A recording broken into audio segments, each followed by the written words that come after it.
forma abren esperanza en lo que le subieron justamente la puntaje a la República Argentina por parte de una banca. Bueno, bajó el riesgo país 70 puntos entre el día de ayer y en lo que va de la jornada, el dólar se mantiene, la inflación fue menor a lo que algunas consultoras decían, fue del 2.1%. Las proyecciones para este mes de junio también es que vaya a la baja. Bueno, la verdad, recién leíamos, ¿no?, lo que se estaba exportando de oro de la provincia de San Juan, que es un casi 40% en los primeros 4 o 5 meses de este año con relación al mismo periodo del año pasado. Bueno, comercios que abren como la Anónima, que están apostando justamente a la minería, este comercio Carrefour que abre las 24 horas y que va a ampliar su planta de trabajadores porque le está dando buenos resultados. Bueno, algunas informaciones que no son todas negativas, ¿no?, para lo que es el país y con esta situación económica que realmente ya no da para más. Pero bueno, análisis que vamos a hacer con quién, Daniel. Buen día, doctor Zuleta, un gusto en saludarlo. Daniel Núñez Vivaris y Daniel Núñez te saludan desde los Cronistas de la Mañana, de Radio Ala. ¿Cómo estás, Martín? Buen día. Hola, buenos días. Un placer en saludarlos y un saludo grande para la audiencia también. Bueno, Martín, te agradecemos por tu tiempo, por tu atención. Hace ya un tiempito que no charlamos, Martín. Bueno, Martín, he tenido el atrevimiento de ver tu posteo. Me imagino que el día miércoles te indignaste cuando viste al jefe de gabinete de ministros, lo posteaste en tu... dijiste directamente, lo tildaste de corrupto. Te digo que comparte esa idea. Creo recién lo decía, claro, es un corrupto. Perdón, déjeme terminar. Yo creo que no hay ninguna diferencia entre un choro de Estado, como fue Amado Vudú, o una archivista como es Adorni, a el actual jefe de gabinete, ¿cierto, Martín?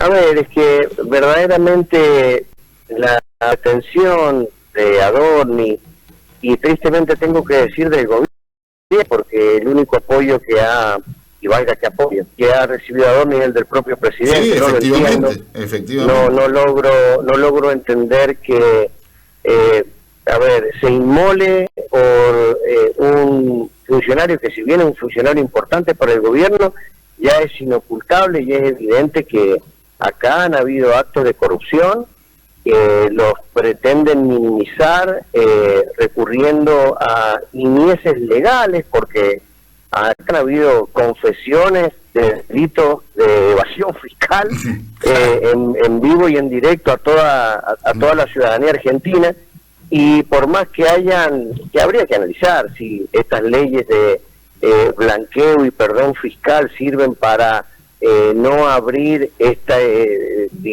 causas por estas confesiones que ha efectuado Adorni, que sería un tema jurídico. Creo que desde lo político ya no tiene autoridad moral para ocupar el cargo. Totalmente. Ya no tiene autoridad moral para estar en el gobierno, y es realmente impresentable que el presidente sea el único que ha salido a bancar a Adorni. Ya me parecía una extralimitación y me parecía desagradable lo que hicieron con Adorni, de acompañarlo al Congreso, el presidente y el gabinete, y vitorearlo y hacer el papel tipo de barra brava en los palcos del Congreso cuando fue a dar explicaciones a Adorni.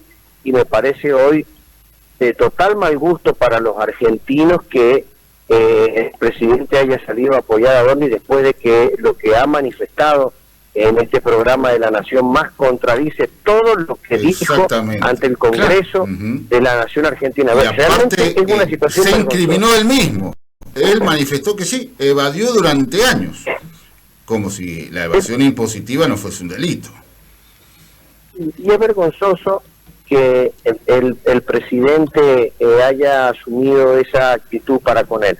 Ya no se comprendía el hecho de que lo haya acompañado de esa forma al Congreso, mucho menos se puede comprender que hoy lo apoye después de que ha contradicho todo lo que manifestó en el Congreso ante los diputados y los senadores cuando fue interpelado. Me parece realmente insostenible la situación de Adorni, y lo único que se me ocurre es que sigue ocupando un lugar en el gobierno simplemente por dos cosas: o porque tiene afinidad con el presidente, cosa que evidentemente es así, sí. Y que el presidente priorice eso por sobre los intereses de la nación, cosa que es grave, o que directamente tiene banca dentro del gobierno porque forma parte de un entramado que es realmente solamente un escalón de una cadena. Espero que esto último no sea yo sospecho esto último, que lo utilicen y lo habrán escuchado, sos penalista, es una tapadera, es decir, que todos los cañones se concentran en Adorni y de alguna forma se disimulan otras cuestiones que sean tal vez más graves, ¿no, Martín? Sí, a ver, creo que los argentinos estamos cansados de hablar de lo mismo. Realmente nos interesa la economía, por supuesto, y muchas veces en pos de priorizar, digamos, un pequeño respiro económico, dejamos de lado otras cosas como la corrupción, pero nosotros venimos de mucho tiempo de kirchnerismo. Creo que la sociedad está un poco cansada de la corrupción, y lo que el gobierno no se da cuenta es que llegó con una bandera que significaba también un cambio de paradigma, en el sentido de que iban a traer la moral a la política, y verdaderamente, digamos, no es lo mismo la corrupción de un kirchnerista que fue asimilada por la sociedad a la corrupción de un gobierno que propuso un cambio, porque bueno, es muy peligroso. Hay que ver cómo la ciudadanía y la sociedad reacciona frente a un gobierno que le prometió una transparencia y un cambio radical respecto de las formas y de los negociados del gobierno anterior.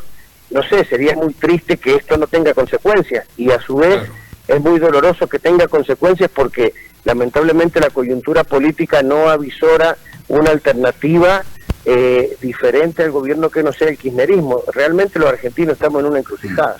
Efectivamente, Martín. Martín, siguiendo en el ámbito político, y te traigo lo local, porque en lo local también ha habido muchas novedades. ¿Cómo ves esto? A ver, ¿cómo poder denominar lo que ha sucedido en los últimos días con, bueno, nos prometen la minería, nos han prometido el oro y el moro, y resulta que, como dice Atahualpa Yupanqui, las vacas son ajenas y las penas son de nosotros, ¿no, Martín? A ver, creo que hay algo que me parece peligroso para el gobierno provincial, que es hacer anuncios grandilocuentes sobre cosas que todavía no pasan y que no sabemos si van a pasar.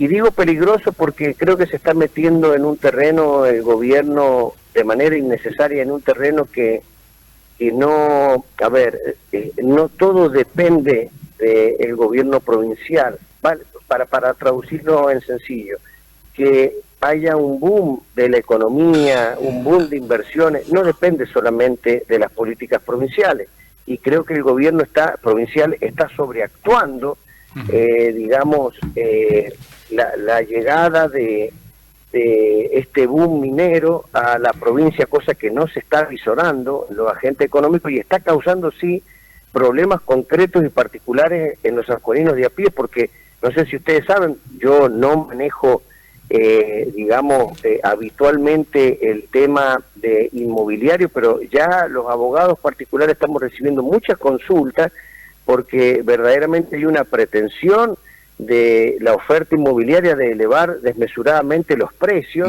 de los alquileres, y se lo están atribuyendo a que llega la minería y que no se pueden quedar atrás con el valor de sus alquileres, y los quieren tener desocupados para ese boom que todavía no sabemos si llega. Es decir, me parece que el gobierno está en un discurso que, si bien lo entiendo, que desde el punto de vista electoral pretende, bueno, levantar un poco la imagen del gobernador y del gobierno, pero me parece que no se están midiendo bien las consecuencias, porque este pretendido boom minero no sabemos si va a llegar todavía, y cuándo y en qué medida.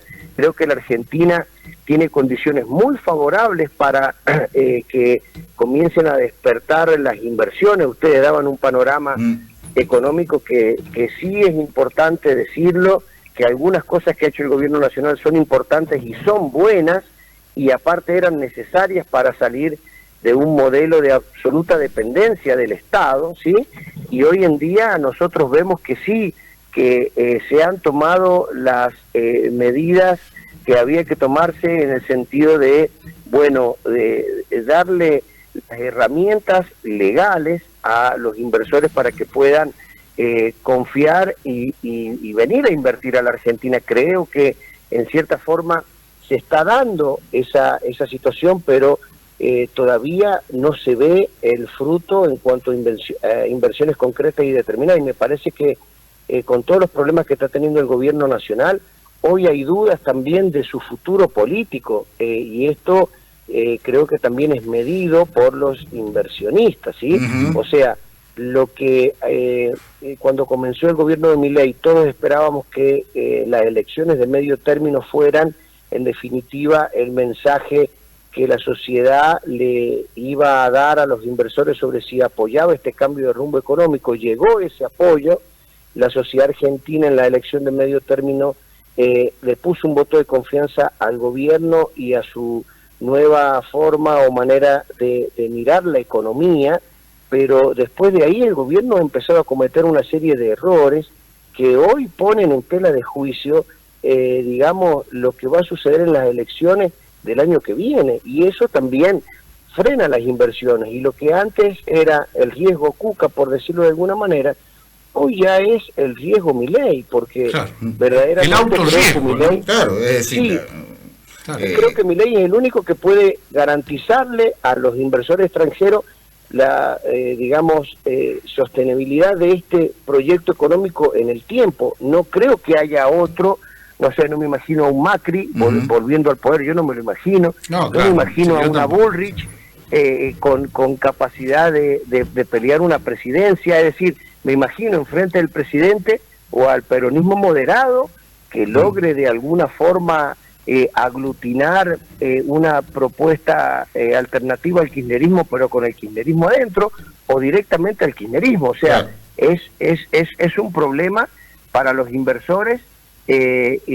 Bueno, saber cómo se va a terminar resolviendo la cuestión política, es decir, lo que tendría que haber quedado atrás y haber sido superado, hoy vuelve a ser un problema y tenemos que esperar hasta las elecciones nuevamente para dar el mensaje que necesitan los inversores. Claro. Todo esto, ¿no?, en este marco de boom minero que de alguna u otra forma quiere plantar en la provincia de San Juan, quiere llenar, ¿no?, la mente de todos los sanjuaninos, y bueno, las cosas no se le están dando al gobierno provincial, teniendo en cuenta que hace escasamente una semana recibió un cachetazo muy grande el gobierno con esto que es Vicuña, trayendo un proyecto armado desde China para una ciudad, para aproximadamente 500 trabajadores, 5.000 trabajadores, ahí justamente en el proyecto minero de cobre más importante de la República Argentina. Es más, recuerdo todavía cuando La Rioja le cortó la ruta a los camiones mineros, creo que más consiguió el gobernador de La Rioja, que todos nos reíamos, consiguió que le incluyeran 200, 150, 200 trabajadores. San Juan todavía no tiene ningún trabajador que realmente, digamos, que está llevando adelante este proyecto que hasta el momento es el más avanzado, el que ya está pensando en hacer el campamento, el que ya ha comprado prácticamente a llave en mano a los chinos el campamento. La estamos viendo pasar, ¿no? Acá hay una, una importante discusión sobre cuál es la Argentina que queremos. Efectivamente. Y creo que es muy importante. Yo no tengo una posición o una postura tomada con respecto a, digamos, así es bueno o es malo permitir sin este tipo de controles, sin este tipo de condicionamiento las inversiones. Yo creo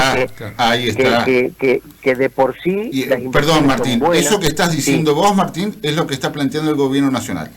Liberación total. Claro. Viva la Pepa.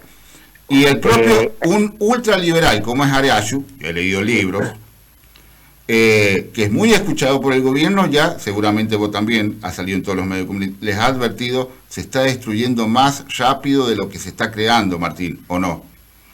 Sí, es que lo que pasa es que cuando uno hace un análisis histórico del nacimiento de la industria nacional, que es muy reciente, en el año 1930 recién comenzó a desarrollarse la industria liviana en Argentina. Exacto. Siempre la Argentina tuvo una mirada de un modelo agroexportador y es difícil por ahí, ¿no es cierto?, salir de esa visión proteccionista, porque la industria nacional nació bajo el amparo del proteccionismo estatal. Sí.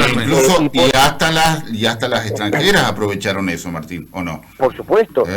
Ustedes recuerden, durante los primeros gobiernos de Perón, el IAPI, que era básicamente un organismo del Estado que lo que hacía era captar fondos o recursos que venían o provenían de las exportaciones de la agricultura y tratar de fomentar la industrialización, es decir, había una transferencia de recursos de un sector a otro, y la industria en la Argentina se ha desarrollado siempre con esa mirada de buscar la protección en el Estado, y hoy el mundo, después de 100 años, casi 100 años de que comenzó este proceso de industrialización en la Argentina, hoy el mundo tiene otros conceptos distintos que creo yo políticamente los debemos debatir. Yo le atribuyo esta falta de claridad a que no hay en la clase política argentina una capacidad de plantear estos debates, porque acá no basta con la visión de uno que es el presidente,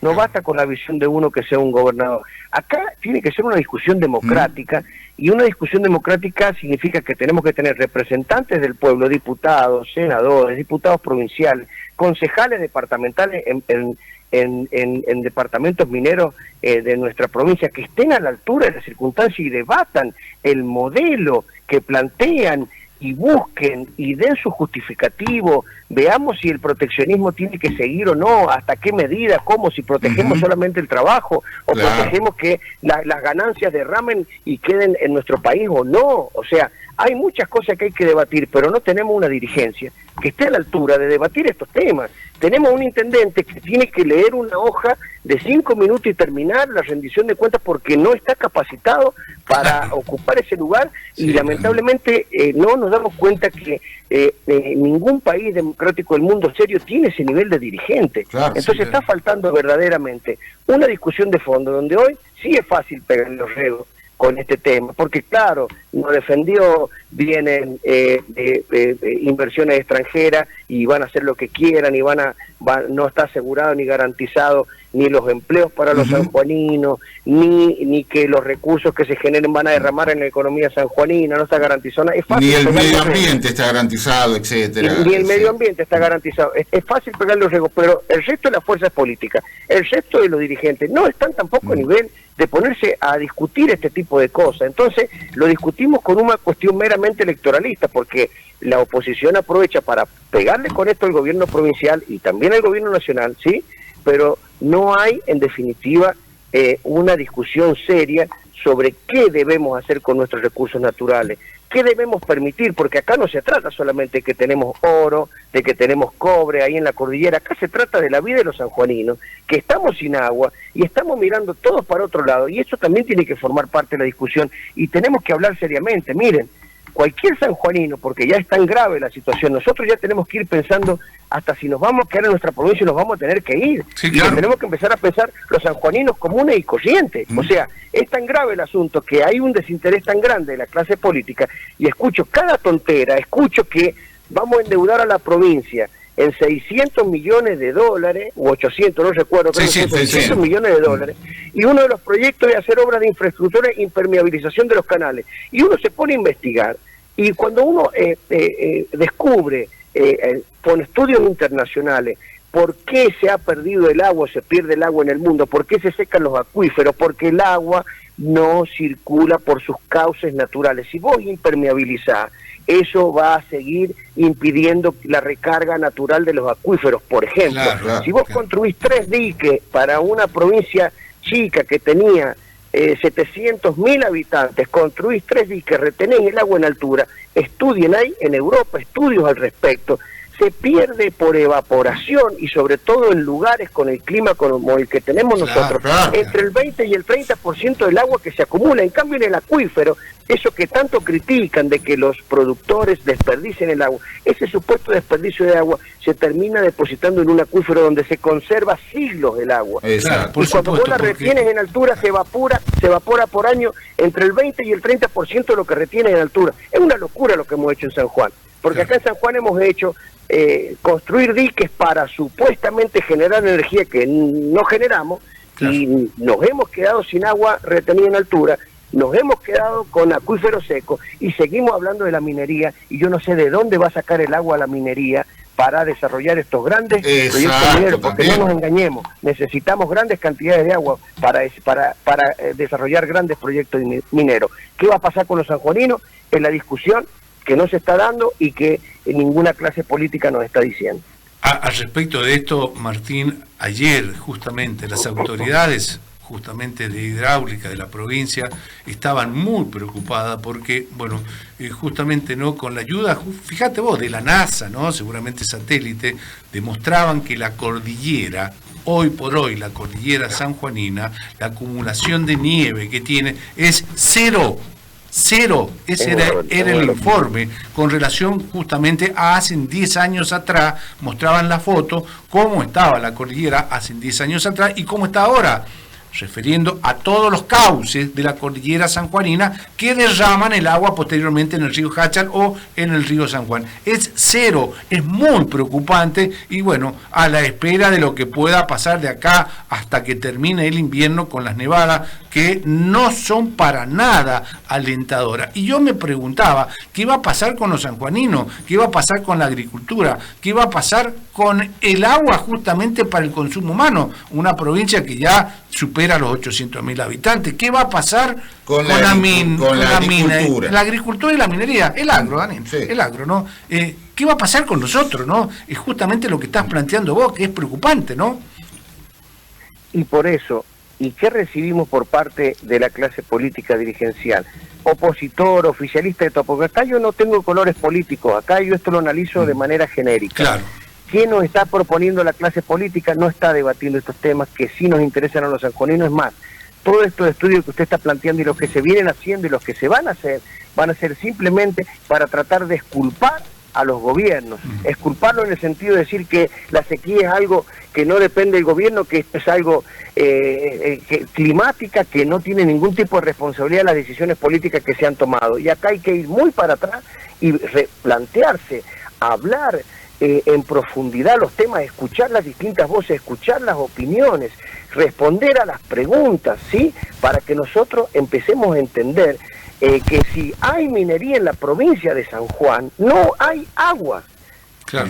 Eso es el ABC, o si no, explíquennos cómo vamos a explotar la minería a gran escala como se prevé y como pretende el gobierno nacional y el gobierno provincial, y a su vez dotar de agua a los sanjuaninos. Es imposible las dos cosas. Me dirán, ¿usted está en contra de la minería? No estoy en contra de la minería, pero yo soy sanjuanino y vivo en San Juan y quiero que me expliquen cómo vamos a vivir los sanjuaninos, no que me expliquen cuánto dinero van a ganar las mineras, ¿me entienden? Claro. Yo creo que está faltando en definitiva una discusión seria, concienzuda, sobre los grandes problemas que acucian a los sanjuaninos. Si bien el empleo, la economía es fundamental para obviamente satisfacer las demandas que tenemos los sanjuaninos en ese aspecto, creo que también es muy importante que la clase política esté a la altura de debatir qué vamos a hacer frente a estas inversiones extranjeras que supuestamente van a llegar a la provincia, que supuestamente van a consumir nuestros recursos naturales, y bueno, y qué vamos a hacer con el sanjuanino de pie, qué vamos a hacer con San Juan.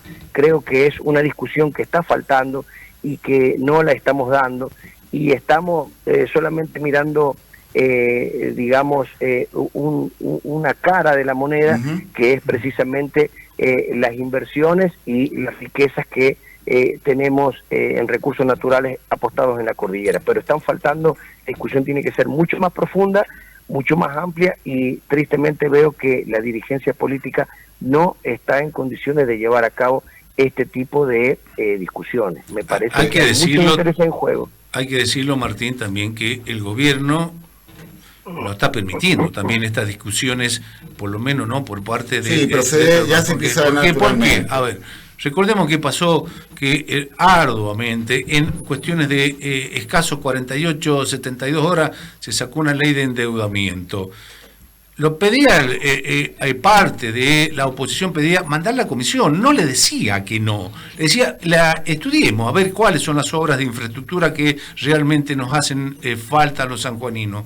No le decían que no, le pedían que la mandaran a comisión, no, había que aprobarla a libro cerrado, y así se hizo, lo cual también eso es malo, que desde el propio Ejecutivo, de alguna forma, están mandando a libro cerrado una ley para endeudarnos en 600 millones, que yo pregunto, ¿cómo se va a pagar? Si el propio ministro una semana antes decía que le está costando mucho a la provincia pagar los 200 millones de dólares que produjo la deuda con el dinero que se pidió para hacer el acueducto Gran Tulum, que nunca se terminó, con la deuda que produjo para hacer el túnel del Sonda, que nunca se produjo, bueno, y ahora nos vamos a endeudar en 600 millones más. La verdad que uno se pregunta, más allá de las obras, que son necesarias probablemente, pero ¿cómo lo vamos a devolver? ¿Cómo lo vamos a pagar los sanjuaninos? Y ahí está la expectativa minera. Claro. Esa es la única explicación que da el gobierno, ¿sí? Le vuelvo a repetir lo que les dije un poquito más atrás, sobre que está, creo yo, sobredimensionando y sobrevendiendo, sobreestimando el boom minero, porque todavía nosotros, no estamos viendo que esto... Ahí te paro, Martín, porque esta discusión se está dando ya en la sociedad, por más que la clase política, en forma irresponsable, mire para otro lado. La denominada licencia social empieza a decaer para parte de la minería. Porque sos profesor de historia, todos hemos vivido cuando desembarcó la minería acá, y sí, tenía una licencia social tremenda, porque sí, pero con el correr del tiempo nos empezamos a dar cuenta que no era tan, el modelo no le llamaba tanto para abajo, y ahora directamente me animo a decir que si no es un 50-50, hay mucha gente que dice, no, esperá, al final no nos dejó tanto, prácticamente nada nos ha dejado la minería, 3.000 puestos de trabajo, lo hemos hablado con un dirigente minero, allí va, ¿cuántos trabajan en el Estado? A ver, no es el monocultivo de la vid que nos supo hacer grande en el 60, 70 y 80, ¿no, Martín? A ver, por eso yo creo que discutir, digamos, sobre si tienen que venir inversiones y cómo, y si hay que explotar la minería o no, discutir a modo de compartimento estanco, con una mirada exclusivamente económica, no es el camino correcto. Exacto. Hay que ampliar la discusión, pero eso requiere de la dirigencia política, dirigentes capacitados para ampliar esta discusión, y vemos lamentablemente que, la política se ha quedado huérfana de representantes que tengan la capacidad de plantear y de pensar estos temas, porque a lo mejor son más preparados que nosotros, a lo mejor conocen más de lo que nosotros conocemos, pero el problema es que de hace 20 años a esta parte, la clase política lo que hace es agachar la cabeza y callar las voces, y acá dirige el que gobierna y no se amplían las discusiones. Entonces, creo que eso que ustedes están planteando sobre que a libro cerrado se aprobó el endeudamiento de 600 millones, no es más que un pase de factura del actual oficialismo al oficialismo del pasado, porque los reclamos que se escuchan en los pasillos internos de Casa de Gobierno o de la legislatura provincial, es decir, ustedes no se están comportando como nosotros nos comportamos con ustedes en el pasado. Claro. Básicamente, lo que está reclamando el actual gobierno es tener la oposición buena, la oposición buena. Así como fui yo con ustedes, tienen que ser ustedes conmigo. Exactamente. Y de ahí uno entiende esa reacción tan desmesurada que me parece muy mal, lo que hizo el gobierno de ir a la legislatura, entrar de la forma que lo hizo el gobernador, hablar como habló con el intendente Castro, que todo eso quedara registrado fílmicamente, me parece que no está bueno, pero se entiende una reacción de esa naturaleza solamente desde el enfoque de alguien que durante mucho tiempo fue condescendiente con quienes gobernaban y hoy reclama reciprocidad. Claro, sí. La pura verdad, Martín, los eternos opositores. Es desde el único lugar que se puede entender la reacción del gobernador. Yo no creo que el gobernador sea un violento, yo no creo que el gobernador sea alguien que, digamos, que se salga de sus cabales así como lo hizo. Me parece que eso forma parte de, digamos, una reacción que está más vinculada a, digamos, a alguien que está reclamando reciprocidad, está reclamando un acompañamiento como el que él dio en su momento. Me parece que por ahí se tiene que entender la reacción del gobernador. Ahora, evidentemente, el peronismo lo único que ha buscado con este tema es sacar un rédito político, claro, ¿sí? Porque si yo me pongo a pensar objetivamente, y me parece que el gobierno en cierta forma lo ha comunicado bien, escuché a Chem, es el único que creo que ha comunicado bien esto. A ver, si nosotros nos ponemos a pensar, salimos de la coyuntura, y nos ponemos a pensar fuera de un caso concreto. A ver, un Estado financia sus políticas de tres formas, o con impuestos, o con emisión monetaria, o con deuda. ¿Sí? No hay otra forma. Y si nosotros vemos que hoy la posibilidad de una emisión monetaria para financiar el gasto público no está, cosa que me parece bien, porque es saludable para controlar la inflación. Si vemos que hoy no hay tampoco capacidad económica en la economía para aumentar impuestos y obtener recursos desde los particulares hacia el Estado, y vemos que hoy está el contexto internacional favorable para poder solicitar un préstamo a tasa razonable, no me parece descabellado que el gobierno haya acudido o apelado a esa forma o manera de financiar el gasto público, ¿sí? Ahora, hay que ver, como ustedes dicen, ¿para qué quiere semejante cantidad de dinero? Eso es lo que nos tiene que explicar el gobierno, porque ya todos conocemos cómo son estas cosas y sabemos que el año que viene hay elecciones y es, sería una mirada muy inocente desvincular la autorización para endeudarse en semejante cantidad de dinero sin una mirada o sin un fin electoralista. Entonces, hay cosas que la discusión política coyuntural hace que se tapen y que no veamos en definitiva a largo plazo lo que esto significa. Ahora, si usted me pregunta si me parece bien o mal el endeudamiento, yo tengo que responderle que depende para qué nos endeudamos. Y yo todavía no sé para qué nos endeudamos, entonces tengo que decirle que me parece mal el endeudamiento porque no sé para qué nos estamos endeudando. Sí, bueno, esa es una realidad. No sabemos realmente para qué no estamos endeudados. Martín, profesor de Historia Argentina, ¿cierto? Aparte de abogado. Sí, docente, sí, doy historia. Te hago una consulta. Se viene el 17 de junio, día del paso a la inmortalidad del general Martín de Güemes. ¿Por qué crees que la historia argentina lo relegó a un segundo plano a Güemes, Martín? A ver, esto es una mirada muy personal y por supuesto que hay muchas discusiones al respecto, pero bueno, en la historiografía siempre se ponía énfasis, hasta mediados del siglo XX, se ponía énfasis en contar la historia en base a los grandes personajes históricos y a los grandes sucesos históricos, y en ese sentido la historiografía cometía la injusticia de solamente contar la historia desde los protagonistas más importantes y relegaba a protagonistas menores por ahí, y creo que lamentablemente Martín de Güemes fue por la historiografía argentina, por la historiografía porteña, fue visto como un personaje de menor importancia, ¿sí? Para los hombres del interior es una figura clave y relevante, porque no sé si todos conocen en profundidad la situación, pero gracias a Güemes, que pudo... San Martín pudo cruzar tranquilo la cordillera, básicamente. Claro, pudo pensar San Martín en cruzar los Andes y pensar en una estrategia más amplia, porque Güemes contenía el avance de los realistas en el norte. Claro. Pero bueno, son cuestiones que van una mezcla de posturas teóricas, historiográficas, me parece a mí, que políticas actuales. Pero ¿qué sucede?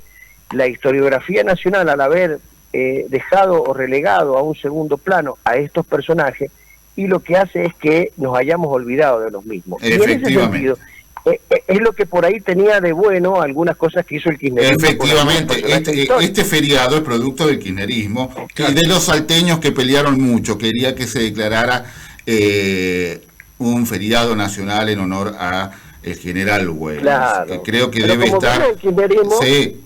ha sido mal visto, pero verdaderamente creo que, a ver, ningún gobierno hace todo bien, ni ningún gobierno hace todo mal. Algunas cosas son buenas y otras cosas de hecho, el revisionismo del kirchnerismo en algunas cosas estuvo bien. En este caso de Güemes estuvo muy bien. Claro, porque Güemes, en algunas cosas estuvo bien. Güemes debe estar a la altura de el general San Martín, el general Belgrano.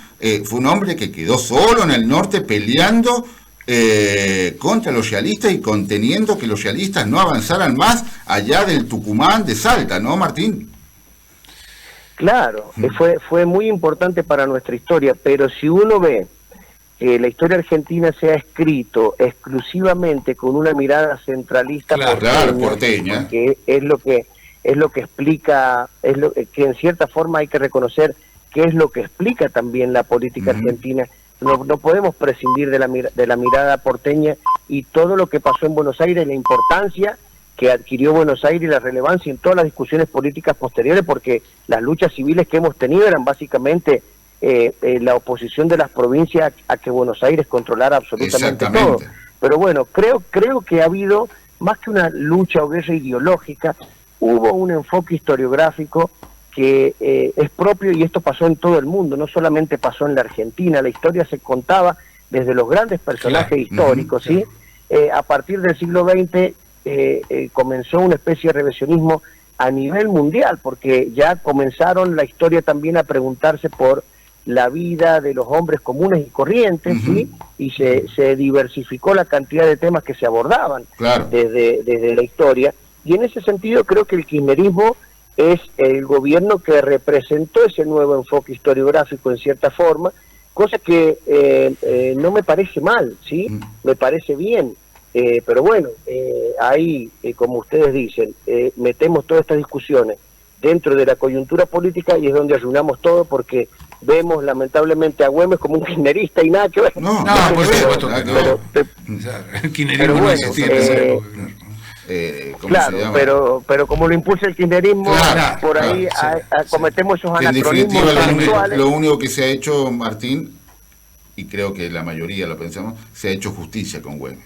Eso iba a decir yo, justicia con un hombre que fue muy importante para la independencia nacional. O sea, se hizo justicia con él. Martín, te damos las gracias por tu tiempo, por esta linda conversación que ya es una costumbre en Radio Ala con el doctor Martín Zuleta, que es no solamente un gran abogado, un gran historiador, sino un gran analista político. Y bueno, vamos a seguir, por supuesto, molestándote para seguir conversando de los temas nacionales, provinciales y cómo se ve desde el ámbito político justamente la situación argentina y también la situación sanjuanina, porque estamos ya en el mes de junio, a mediados, mañana es el día de San Juan, y las elecciones parece que están lejos, pero políticamente están a la vueltita de la esquina. Así que te damos las gracias. Obviamente, Martín, ya estamos en tiempo... Martín es muy futbolero. Sí, claro. Tiene auspiciante propio. Sí. A supermercados Bono jugó las Libertadores de nuevo. Claro, así que cuando los agarremos los gallinas van a quedar seguramente afuera.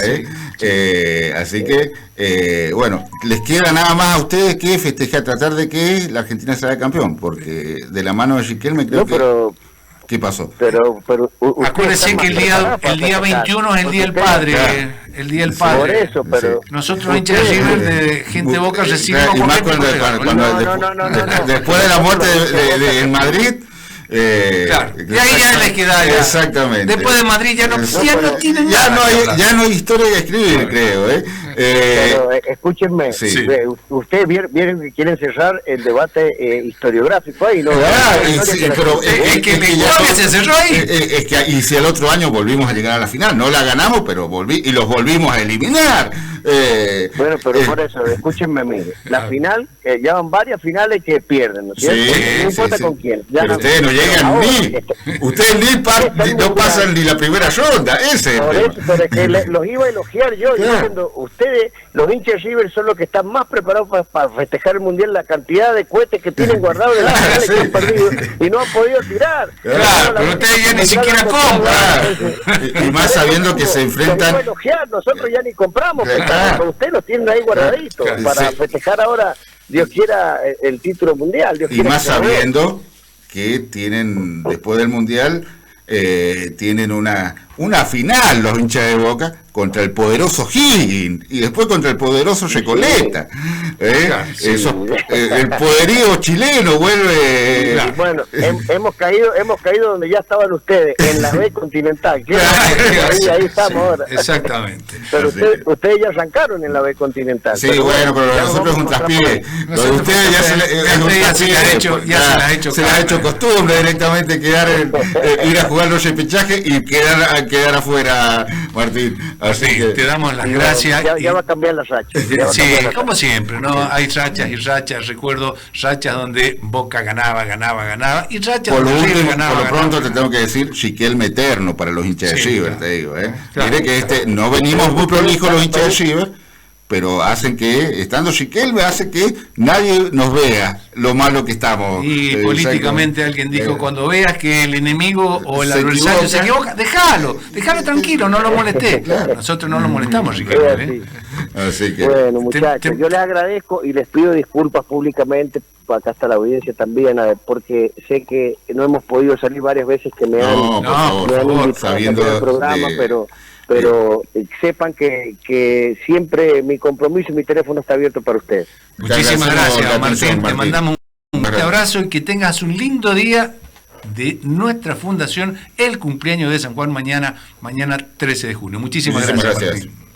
Gracias a ustedes y saludos para ustedes y la audiencia también. Feliz día. Feliz día. Gracias. Daniel, nos estamos yendo. El doctor Martín Zuleta conversando con los muy interesante como siempre, Daniel. Bueno, por último, Daniel, por último, mañana